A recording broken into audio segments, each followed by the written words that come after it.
Hey, and welcome to How to Survive and Thrive during your first year as a podcaster and beyond. So if you're in your second, third, fourth year, this will also be for you. And I'm super excited to get into this because we all need to learn to actually thrive, not just survive as a podcaster, although there are, I guess you could make the argument that we also need to be able to actually survive because so few people do. So I'm going to get into why we're talking about this before I kind of share my points here. And I encourage you, take notes along the way because I'm going to share a lot of meat. There's going to be a lot here. I've got a lot of points. I'm going to go through them really fast. So just be ready. First off, why are we talking about this? First off, listenership is an all-time high right now, and it's growing faster than ever. That's because some movies and radio, TV, all these things are starting to mention podcast. So it's in the mind of just the general population that this is something that maybe we should be involved in. So we're watching listenership climb at an all-time high. And that's why I say, when people ask me, is the industry healthy? I say extremely healthy. For that one reason, listenership is climbing. And if it's climbing, that means it's a healthy industry. If listenership was dropping, it would be a different conversation here today, right? But it's growing. So there's actually, in my mind, never been a better time to start a podcast because also everything you need to succeed as a podcaster is out. It's there, right? It's very frictionless at this point, which I'm super excited about. But here's where there's something that's not healthy in podcasting. The actual podcasters themselves. There's only 13% of podcasters that are active right now. So there's about two, and this, I mean to keep it evergreen, but this number seems to trend at all the time. There's really only ever 13%. But there's about 2.8 million podcasts right now on Apple Podcasts specifically, and under 400,000 are active. So around 13%. And the thing is, only 1.3% of those, so 1.3% are what I call actively established. An actively established podcaster is an independent podcaster who has 100 or more episodes and an average release cadence of 10 days or less. Basically means they're active, but they're also not famous with a big network or have a ton of funding behind it, right? It's an independent doing it. And that's only 1.3% of the industry. That's so wild. And here's the other thing I want to share along the line of the stats. Your chances of making it to 8 episodes as a podcaster are 47%. Your chances of making it to 50 episodes is 11%. And your chance of making it to 100 episodes, which is what I think meaningful traction starts to take place. It's typically 2 years. You have a weekly show. 100 episodes is only 6%. The failure rate is extremely high for being a healthy industry, all the tools you need, everything going the right way, except we can't seem to stick with it. And that's where we're talking about how to not only survive, but also thrive as a podcaster today. So if you saw me teasing up this event here, I'm going to drop something in the chat, a link. Actually, I think I might have an even cooler way to do it. Let me look at this real quick. Give me a moment here. I do. Here we go. So this right here is the actively established podcast report, August 2023. This is its first time being visible. I'll drop the link in the chat as well. For anyone watching the replay, you can't see this right now, but if you go to podpros.com or podmatch.com, in the top right corner, you'll see a little thing tick up now. It tells you how many actively established podcasts you are. If you click that, you're on the report. So again, if you're watching and not seeing what we're talking about here, and I can see a lot of people are clicking it, so thank you for checking that out. A lot of that data I just shared is on here, and this is going to be updated every single month. There's some very encouraging and maybe discouraging things on there, but after today, it won't be discouraging. So we're going to keep on getting into this. So to kind of recap before we get into the points and get ready to take notes, like I said, we're talking about this because if you're a creator, a podcast host, and you're passionate, you have a purpose, you have a desire to serve other people, the world needs your message. Plain and simple, the world needs your message because you're the only person that can actually impact a certain person out there. Have you ever been somewhere and something finally clicked? Like maybe you've heard it 100 times, but somebody said it in a way that you're like, oh my goodness, I get it now. That's people in the world right now who want to hear your podcast and need to hear your podcast. To me, it's so sad to watch people podfade before they hit that point of meaningful traction because that's that person's life who now may never get it. I'm not trying to put pressure on you, right? But they may hear it 100 times and never get it because they haven't heard your voice say it in the way that you say it. Because the thing is, people need us. Like independent podcasters, I think, are really shaping the world from a media standpoint these days. So that's why I'm really passionate on that. We're talking about this for that reason. So here we go. Everybody with me in the chat here? I know if you're replay, you might not see this, but you can leave something in the chat if you want. But everyone with me so far? Ooh, I don't know about all these comments I'm getting, if people are with me or not. But here we go. We're going to dive into it. And before I do that, I'm going to open up a poll here. And here you go. How long have you been podcasting is the question. So I'm going to put this up on the screen here. How long have you been podcasting? I'm glad to see some of you are with me. And if you are watching replay, just drop in the chat. I'd be very curious to know how long you've been podcasting. 1 year plus. It's funny, this is talking about like mainly the first year, but this does apply to anybody, by the way. You can start this at any point. And most people here today are beyond a year, which is kind of cool to see. But again, this will apply to anybody. So as I dive into this here, I'll keep in mind that we've got a lot of people that aren't just in their first year, but like I said, beyond that first year, right? So this is where I'm encouraging you to take notes, because I'm going to go real fast. I got a lot of points here. I'm going to respect your time, make sure we're out of here at a good point. So point number 1, fall in love with impact, not with downloads or revenue. Point 1, fall in love with impact, not with downloads or revenue. Your impact is your why. If you've ever heard me speak, I start with this every time, don't I? Right? And I even started this talk with why we're talking about it. You've got to start with why. That's the impact that you have a desire to make. So the first point, wherever you are in your podcast, you need to stop thinking downloads and revenue. Those can be things, but it starts with impact. What value are you adding to the world? So 1A is develop your why. Further develop it. Write it down on pen and paper. I'm holding pen and paper right now. Like literally write it down on pen and paper. Remember it. Fall in love with that impact that you can make on people's lives, not just the downloads and the revenue. So we start with why. So that's, if you will, point 1A. Point 1B is that it needs to be bigger than you, bigger than your brand, bigger than your business. Even if it is for business or to grow your personal brand, it still needs to be bigger than that, because someone needs it to add value and serve them in order for it to actually do that, right? If it's all internal focused, if your why is all you and not other people, then how is it really going to impact them, right? And that's what we have to think about, is that impact, not downloads or revenue. So I encourage you, as you're writing down that why on a pen and paper, right? Like use a pen, write down on paper. As you're doing that, think about, how can I make this bigger than me? Think legacy as you're doing this. So going the same trend to the first point here, 1C is to learn to avoid vanity metrics. Now, what I mean by that is when people are raving about their download numbers increasing and posting that in groups, we've all seen it, right? And maybe some of us have done it. I've done it, right? Like we've probably all done that from one point or another. But what we want to do is stop focusing on those things. Again, we want to focus this first year or next year, commit to saying, I'm going to fall in love with the impact, not the revenue or the downloads. So learn to avoid these vanity metrics. I'll get into some metrics that matter in a minute. But the way I like to say this, I actually heard this from a guy named DHH. You can Google him. That's what he'll come up as. He said, replace FOMO with JOMO. So instead of fear of missing out by not getting the downloads to grow, not growing the revenue and seeing other people do it, make that JOMO, joy of missing out. Have fun missing out. Like we don't need to be involved in that. If we're focused on impact and we learn to increase our impact, how much better are we going to be doing than everyone else, right?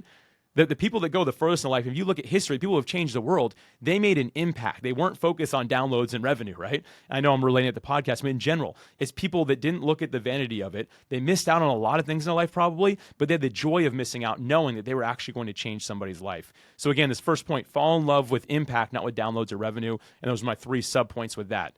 All right, moving on. Point number 2. This is my second section here. This is kind of going to be the meat of it. And I'll, like I said, I'm going to keep this thing on track today. So I'll make sure I won't overspeak. For the next 12 months, doesn't need to be your first 12 months, the next 12 months of podcasting for you, focus internally, not externally. So for the next 12 months of your podcasting journey, focus internally, not externally. Okay? So I hope you all were able to write that down. Point 2A, so this is point 2. Point 2A, don't do too much. I've said this before, and I'll always try to repeat this because I think we all need to hear it. The only thing you have to do to be a podcaster is consistently release value-adding podcast episodes. That's the only thing you need to do. You don't need to be on TikTok. You don't even need to be on YouTube. You don't need to have a blog. You don't need to have products and services. You don't need to be on Facebook. You don't need to do Reels. You don't need to be on Threads or any other channel I missed. Twitter/X, right? Like you don't need to be any of those places. To be considered a podcaster, you only have to do one thing: consistently release value-adding episodes for your listeners. That's what it means to be a podcaster. So what I want you to do is focus on just that one craft. I'm not saying stop the rest, but internally look at how do I improve as a podcaster to release more valuable, more consistent, better episodes for my listeners. Not how do I grow my YouTube channel? How do I make my website prettier? those are great things. I'm not saying not to focus on them, but again, if podcasting is the vehicle, let's focus on making the vehicle bigger, faster, stronger, better, right? We want to focus on that. So again, point 2A is to not do too much. And some of the ways to do this are going to be the rest of the points here. So 2B is to get better at speaking. Interestingly enough, if you are, and maybe this is a good question to ask, if you have millions of people listening to your podcast because you're a great marketer, does that mean you're a great podcaster? This is a convicting question. And I'm going to be kind and humble here. I'm going to do my best, all right? Many of the biggest shows on the planet, I was venting with a top 10 global podcaster. Because he's like, hey, man, I heard you got invited on this big show. Why didn't you go?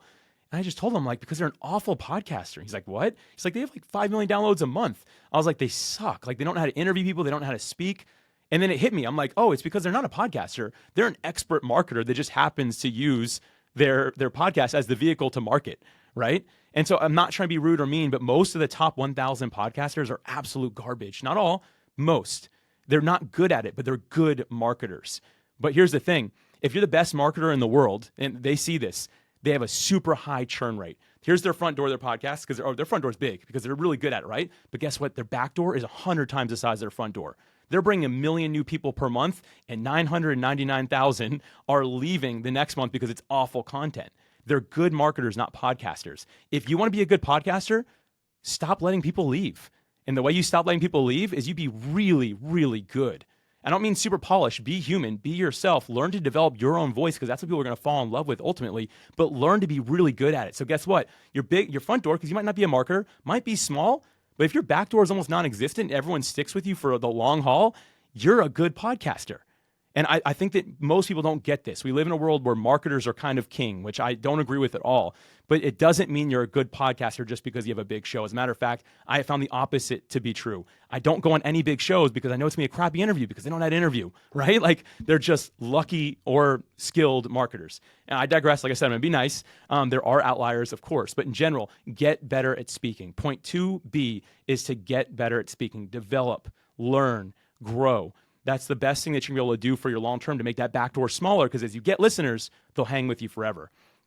All right, 2C, find your niche. I was going to say niche, something in between. Find your niche/lane. The thing is, when you get started, or even if you're in the first couple years, it's still kind of hard to figure out where you're going with it. The best way to like really learn this and figure it out is to just consistently do it. Right? And I'll share some other things you can do, but find that lane. You'll find your voice along the way. You'll find the best way that people respond to how you share. You'll really learn that. So again, because we're focused on the second point, which is for the next 12 months of your podcasting journey, focus internally, not externally, find that niche, find that lane that you belong in, that only you can fill. And I'm telling you now, it's not wide, it's gonna be very narrow. And the thing is, you're doing this right, it'll consistently get more and more narrow. And then maybe later it might expand a little bit. At first, especially, you're gonna get really narrow. It's a really important point that we make sure that we devote ourselves to the craft to really find that. 2D, level up your gear. I'm not telling you to go out and spend $10,000.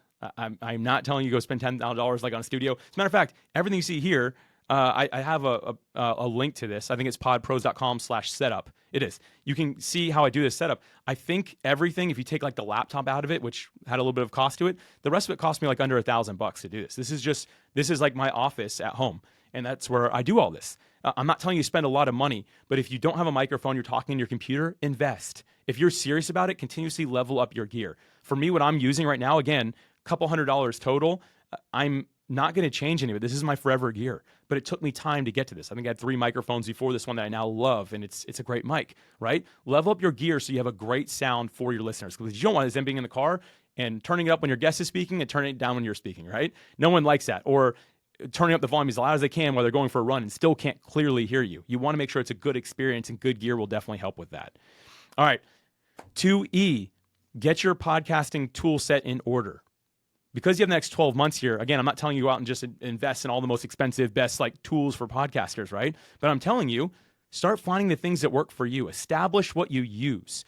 Don't be an early adopter unless you have to.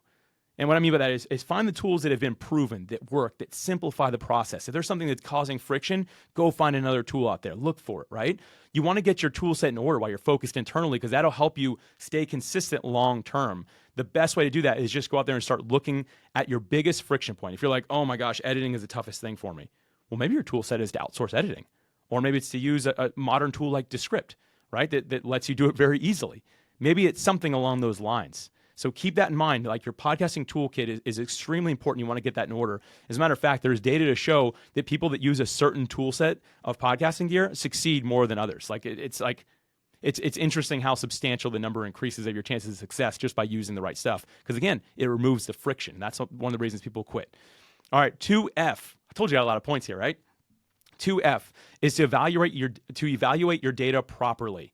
There's two things I want you to look at. Again, we're focused internally, so we're not looking at download numbers, or total download numbers. We're looking at two things. Number one, downloads in the first 7 days. So 7 days after you release a podcast episode, look at it in your hosting provider and see how many downloads it has, and then put that number like on an Excel spreadsheet and put the episode title and when it was released, right? So you can keep this thing in order. Next week, do the same thing with the next episode. If that number is climbing, you are growing. And this is if you're releasing a weekly episode. I'm kind of using that as a standard. Look as often as, well, you still want to look every 7 days, no matter how many you're releasing, but you want to look at just that first 7 days, because here's the thing. A true fan of your podcast is going to be listening weekly. They're going to listen whenever there's new content. They're going to be checking back every week. So you can look at this number, and if that number is climbing, even just one a week, that means your podcast is growing. And that's all I want you to track for right now, to see if people are sharing it, because that means it's a good show, right? And are people hanging around with you week after week? The second thing is your consumption/completion rates. I actually have a handout, because this can be tough. And if you're watching the replay of this, look at the comments below, and I'll have it actually put out so you can see it. But here is, how do I share this? Here we go. So you can download this real quick. And this is just a little explanation of how to do this. Your consumption rate is going to be found by by either Apple or Spotify, whichever one has more listenership. So you look at your hosting provider, and for me, I'm like 70% Apple Podcast. So I'll log into my Apple Podcast dashboard, and I'll go look at I think they call it consumption rate, and the other one calls it completion rate. I'll look at that to see how far into my episode is the average person listening. And the reason you want to look at this is because if you have a hard drop off at 50%, it means something's happening at 50% that's causing people to leave. Is it when you're doing an ad? Are you doing some little segment in the middle that people don't enjoy? Or your episode's just too long? When I initially did this, my episodes were 55 minutes long. This is one of my older shows. And I had a 70% completion rate on average, which was pretty good, I suppose. But I tried cutting it down from 55 minutes to 35 minutes. And guess what? My completion rate climbed to 99%. That was sweet to see, right? I now know my audience didn't want to listen to me for 55 minutes, but they're very happy listening at 35 minutes. So again, we're focused internally. So we're looking at these numbers. Are fans growing? That's internal, right? And are people actually listening the whole episode? If not, why? What can we tweak? What can we change? So again, that's 2F, to evaluate your data properly. All right, and so everyone be sure to grab that handout. And again, below, if you are watching the replay, I'll have it there. Next up, 2G, talk to your listeners. Talk to your listeners. Keep a spreadsheet, and what I want you to do is actually get on a video call, like a video conference call, where you can just have that conversation with them. Super important that you actually see them. Keep it really short. Ask important questions. How'd you find the show? What's your favorite part about it? What's something we can do to make it better for future listeners? What are you struggling with? Learn these things, because it helps you understand what you can do to serve them better. And that's why I say keep a spreadsheet, because you can write them down. You might start finding trends. You're like, the last 20 people I talked to said the exact same thing. Interesting, right? By talking to your listeners, you're focusing internally on the right thing. That's my single biggest hack in podcasting to make a good podcast, is actually talk to people listening to it. In the chat, I'm going to drop a simple way to do this. It's called podinbox.com. And if you use code PODSCOREFRIENDS, you'll get 20% off an annual 20% off of annual membership there. Not affiliated, just I asked them for that because I'm like, hey, I really believe in your product. So podinbox.com, PODSCOREFRIENDS is the code that gets you 20% off. Enjoy that. And 2H, I'm getting through it here. 2H is be willing to rebrand your cover art, title, and description, along with update your podcast episodes, title, and description. This is important because as you kind of grow and tweak, don't be married to these little things. Be willing to change them. I had a friend, and what she did is she actually went back and updated all of her podcast episode titles, because she put the word episode full word, episode number, guest name, and then like one word about what it was about. And she realized it wasn't converting well. She went back and made them really, like, I mean, not clickbait, but like they were clickable. Like you wanted to hear what that episode was about because she made them so good. And she like grew through the roof overnight because she did the disciplined act of going back and making sure that her podcast titles and descriptions accurately describe the episode. And she changed her show name, updated her cover art, made it really modern, made it fresh, made it something that really stood out. Be willing to make those changes. Don't be married to it, but also don't overly focus on like the imagery of it. Just make sure you're doing a really good job with keeping short descriptions and short titles of your podcast that really describe it well. And then also what people are searching for, right? We want people to find it that are looking for it. Make sure you're really intentional with that. I could talk about that point for hours. I'm not going to do that though. Everybody's still with me here. Sarah uses Pod Inbox. I love that. All right, cool. Kathy's with me. That's good. Greg is with me. Cool. Excited to have you all still here. All right, point 3. We're moving on to number 3. Tell one person about your podcast every day. Tell one person about your podcast every single day. This is a really interesting point that a lot of people don't agree with. I think it's the single best way to market your podcast. We live in today's world where people want to have that viral post. It's going to be like the one that gets their podcast through the roof, or that big guest that's going to share it and get it through the roof. I've learned from experience and the experience of many others, that day's not going to come. You're going to work so hard to create that most viral piece of content.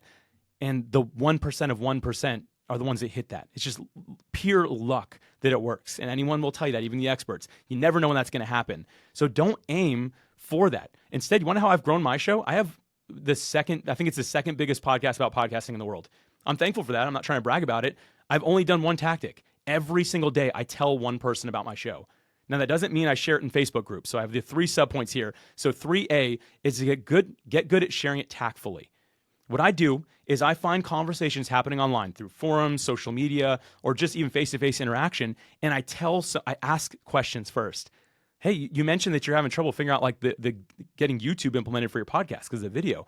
What are you struggling with that? Oh man, I struggle with that too. It's real crazy. Hey, a friend of mine actually did a talk on this. Could I send you a link to a podcast episode I did with him? And he's talking specifically about that. I think it'd be really helpful. The person always says, yes, please, my goodness.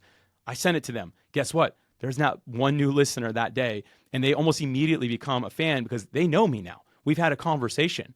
So again, you want to share it tactfully. It's not just new podcast episode out, click it, right? Nobody wants that, and nobody's going to click it. And all the data shows that. I've had people fight me recently on that, but it's just reality. No one wants that. What people want is their problem to be solved by somebody who cares. So start caring and start solving their problem in a very tactful way. Don't just link spam right away. Start the conversation. Start one of those a day. And here's the thing. On that actively established podcast report, if you scroll down close to the bottom, just before the hosting providers are listed in order, you'll notice that it shows the average number of downloads per like category. I don't have it in front of me, but it's around 450. If you have 450 listeners in the first 7 days, you're in the top 10% of all podcasts, top 10 percentile. Like, if you invite one person every day for the next year and a half, then you're now in the top 10% of all podcasts. It takes a little bit of self-discipline to do that, but it's not a lot of work. It takes me under 10 minutes a day to do that, which means in a year and a half, now my podcast has been going for multiple years, I was already at that point when people were still working on that viral post, spending hours every day trying to figure it out. I'm spending 5 to 10 minutes a day, and my show is outpacing those. So think about that. That's a paradigm shift for a lot of people, and I encourage you implement that. All right, 3B, get good about naturally talking about your content. This one goes really well with that last one, but even in person, when people are like bringing up topics that you've covered in your podcast, and be like, I have a podcast that talks about that. No, you want to be like, you know what? I talked to Kathy.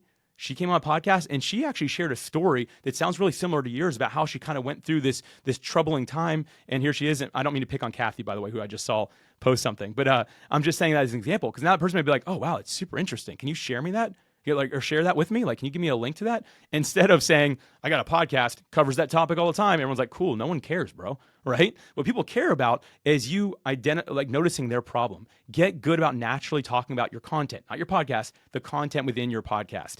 And do this again, next 12 months, you want to be focused on that, right? 3C, find your community and tribe. Find your community and tribe. It doesn't always mean build one. As a matter of fact, I prefer that you don't build one because that takes away from podcasting and turns into now I'm a community builder, right? Find the communities online. Find them through meetups. Find them in person and find those individuals that don't have a podcast and become the podcast for that community. That way you're not having to build your own. You can leverage somebody else's who's like, wow, this is a win-win. We have the community, but you have the content. Let's bring this thing together. If you can do that, that's going to be a really huge thing. So again, talking to one person about your show every day, one of them can be community leaders. So keep that in mind. That's my third point once again. And then moving on to my fourth and final point here, then we'll do some questions after we end this for the replay crew. Number fourth point, stay the course. When the what gets difficult, remember the why. When the what gets difficult, remember the why. This ties all the way back to the beginning. Why are we doing this? What is the impact we're looking to make in the next year of our podcast? Because I'm telling you what is going to get really difficult. There's going to be days when you don't want to do this. Stuff's going to hit your life that isn't fun. And when those days come, you want to remember the reason that you got into it, because that why will tie you to your podcast and build more strength. So keep that in mind. Now, I happen to be a follower of Jesus, so I'm going to throw a scripture in here, not trying to throw it on you, but I think it's really relevant to this. And it says, lazy hands make a person poor, but diligent hands bring success. In podcasting, we see this to be true. If you are diligent with your work in podcasting, it means you can do really well, but you've got to be diligent. You can't have lazy hands and give up after 20 episodes. You got to stay with it for 100 or more episodes. And so, again, this is how to survive and thrive during your first year as a podcaster. Those are my 4 main points I just shared, and I hope this really added value to today. The last thing I'm going to share is that just because you make it to 100 episodes doesn't mean that you're going to succeed. It doesn't mean like you're going to arrive. I do find, for whatever reason, when you hit 100 episodes, that seems to be when the gates just open up, right? But again, going back to that quote, you have to keep on going. And someone asked me to repeat it, so I will, because I think it's valuable. Lazy hands make a person poor, but diligent hands bring success. And that's, if anyone's interested in the reference, that's from Proverbs 10, verse 4, which is something that I live by. But again, you want to make sure that you're getting this right. You're always refocusing. You're always reframing, because just because you get that 100 episodes doesn't mean you're going to make it. So I'm going to share one more thing here, and I'll mention it because I know that the replay can't see this. This is called PodScore. Podscore.io is the website. This is a podcaster personality quiz, which will tell your actual podcaster personality type. It's not like figuring out which Disney princess you are or anything like that. It's going to tell you that, but also help you figure out your likelihood of success or failure, how much you've unleashed of your potential as a podcaster, and how to get to your goals faster. 100 episodes seems to kind of be that threshold, but it doesn't have to be. You can achieve success in much less than that if you can get this right. So I encourage you, go over to PodScore. It's a completely free resource. There's literally no way to pay for anything, aside from if you sign up for a service, it's recommended in it. But beyond that, it's something that's free. It's something that we built with 39 different partners to be able to really serve podcasters well. And again, that's it. So I'm going to go ahead and end this recording, but thank you so much for being here. I really, really appreciate it.